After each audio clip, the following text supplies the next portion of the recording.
दाऊद नगर में अपने लिए भवन बनवाने के बाद दाऊद ने ईश्वर की मंजूषा के लिए एक स्थान निश्चित किया और उसके लिए एक तंबू खड़ा कर दिया।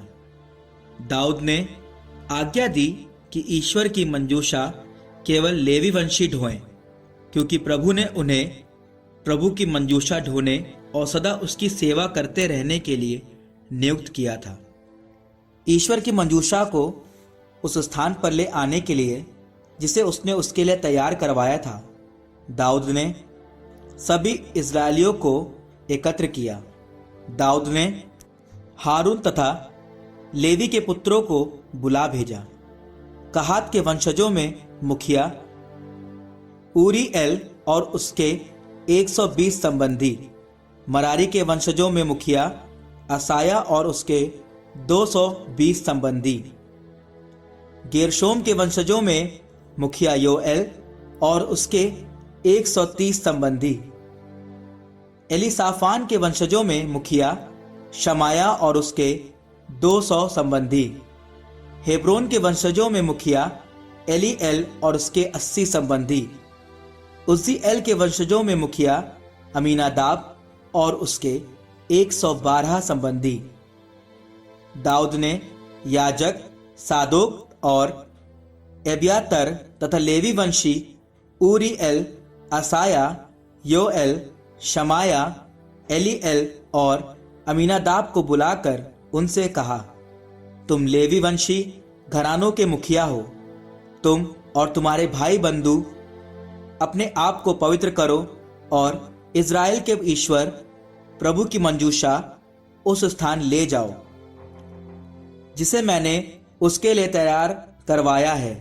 पहली बार तुम लोग मंजूषा को उठाकर नहीं ले आए, इसलिए प्रभु हमारे ईश्वर का क्रोध हम पर भड़क उठा।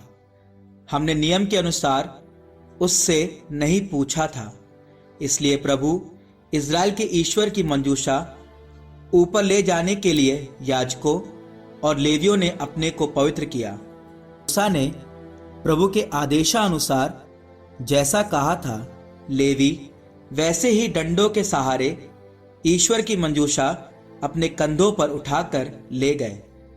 तब दाऊद ने लेवियों के नेताओं को आदेश दिया कि वे अपने बंधुओं को गायक के रूप में नियुक्त करें, जिससे वे सारंगी, सितार, झांझ आदि वाद्यों को बजाकर आनंद का संगीत सुनाएं।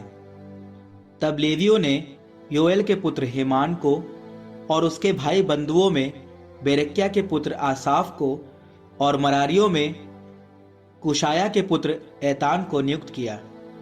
उनके साथ उन्होंने द्वितीय श्रेणी के उनके भाइयों अर्थात जकरिया, याजीएल, शमीरामोत, यहीएल, उन्नी, एलीआब, बनाया, मासेया, मतित्या, एलीफलेहू, मिकनेया और द्वारपाई, ओबेद एदोम और योएल को भी नियुक्त किया।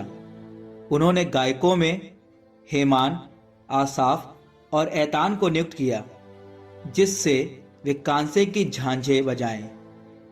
जकर्या, अजीएल, शमीरामोत, यहीएल, उन्नी, एलीआब, मासेया और बनाया को, जिससे वे ऊंचे स्वर में गाने वालों के लिए सारंगी बजाएं। और मत्तिया, एलीफलेहू, मिकनेया, ओबेद एदोम, यहीएल और अजज्या को, जिससे वे कम ऊंचे स्वर में गाने वालों के लिए वीणा बजाएं। लेवियों के प्रधान कनन्या को संगीत निर्देश सौंपा गया, क्योंकि वह संगीत में निपुण था। बेरेक्या और एल्काना मंजूषा के द्वारपाल के कार्य के लिए नियुक्त किए गए। याजक शबन्या, योशाफाट, नतनएल, अमासै, जकर्या, बनाया और एलीएजर ईश्वर की मंजूषा के सामने तुरही बजाते थे। ओबेद एदोम और यही या भी मंजूषा के द्वारपाल का कार्य करते थे। दाऊद इज़राइल के नेता और सहस्त्रपति बड़े आनंद के साथ ओबेद एदोम के घर से प्रभु की मंजूषा ले आने के लिए गए। उन्होंने 7 सांडों और 7 मेढ़ों की बलि चढ़ाई, क्योंकि ईश्वर ने प्रभु के विधान की मंजूषा ढोने वाले लेवियों की सहायता की थी। दाऊद मंजूषा ढोने वाले सब लेवी, गवैये और संगीत निर्देशक कनन्या सभी छाल्टी के वस्त्र पहने थे। दाऊद छाल्टी का एफोद भी पहने था। इस प्रकार सभी इजरायली जयकार करते हुए सिंगे, तुरहियां, झांझे, सारंगियां और सितार बजाते हुए प्रभु के विधान की मंजूषा ऊपर ले जा रहे थे।